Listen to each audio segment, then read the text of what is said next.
Alright, guys, so this one I don't have a lot to say at all. So this will be short, which is good because the next movie I have a lot to say. So, Cube got a Japanese remake uh, 2 years ago in 21. Yeah, we're in the next century now. We're in 2100s in 2021. I didn't even know about it until 6 months ago, something like that. So I finally watched it the other night. It's not good. Like it's really doesn't need to exist. Like it follows the first movie pretty well. Like all the main beats of the story are here. Like, and there's spoilers if anyone hasn't seen any of the Cube movies, then spoilers. If you've seen the first Cube, this is basically all the same shit, just in Japanese with subtitles, and just worse in every way. But all the main beats are there with the prime numbers, and instead of having Kazan, the mentally challenged guy, we have like a younger teenager who kind of takes his place. But like the prime numbers are still a thing. The traps in the rooms, they think at first are the prime numbers. That turns out being wrong. None of the characters I can relate with. None of them were good, like characters at all. Like I really didn't care for the characters in this movie. The look of the cube looks good. Like I like how they kept the whole green lighting in one room, red in the other, blue in another. All of that was cool.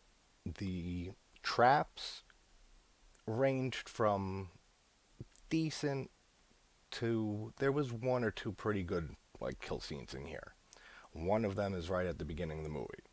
The guy gets like all these like cube-shaped poles come out of the wall of the cube room he's in and sticks him through the chest, and then just like a cubed part of his chest gets just blown out, and then like you see like the like through his stomach or through his chest. That looks cool. There was another kill or two that looked okay, but it just doesn't have to be here.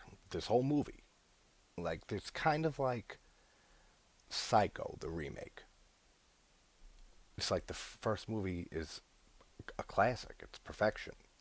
Why you had to do a shot for shot remake? I don't get it. Now, this isn't a shot for shot remake. Like, there are differences. But with a movie like Cube, why remake it? Like, unless it's just for Japanese audiences. But they've had the movie since, what, the late 90s? 97, I think the first Cube, if I remember. So I don't know who this was for, really. Like what audience this movie was made for. You're just as good, more than good, with the first Cube movie.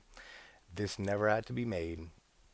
There's really no reason to watch it unless you're just really curious. But the effects were alright.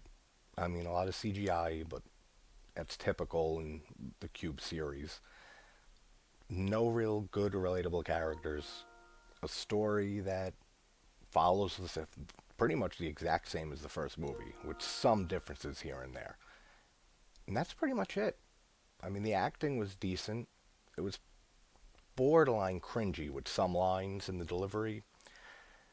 I mean, the delivery's in Japanese, so it's not like I know what they're saying, but the subtitles are there. But like just the way that they were acting, like some of the actors' facial expressions like was totally off when they should be feeling and looking like a certain emotion, and it's just not how they portray themselves at all.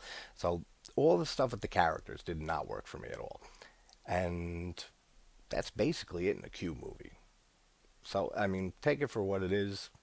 I don't. The fact that I never heard of this remake until 6 months ago kind of just cements the fact that nobody really knew this movie came out and did not really do well for whatever audience this was made for. Again, like I don't know who this was made for. We have a first Cube movie. It's great.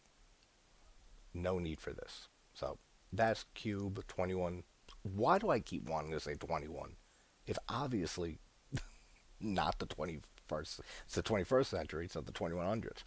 Cube 2021. Yeah, I almost hesitated getting that out that time.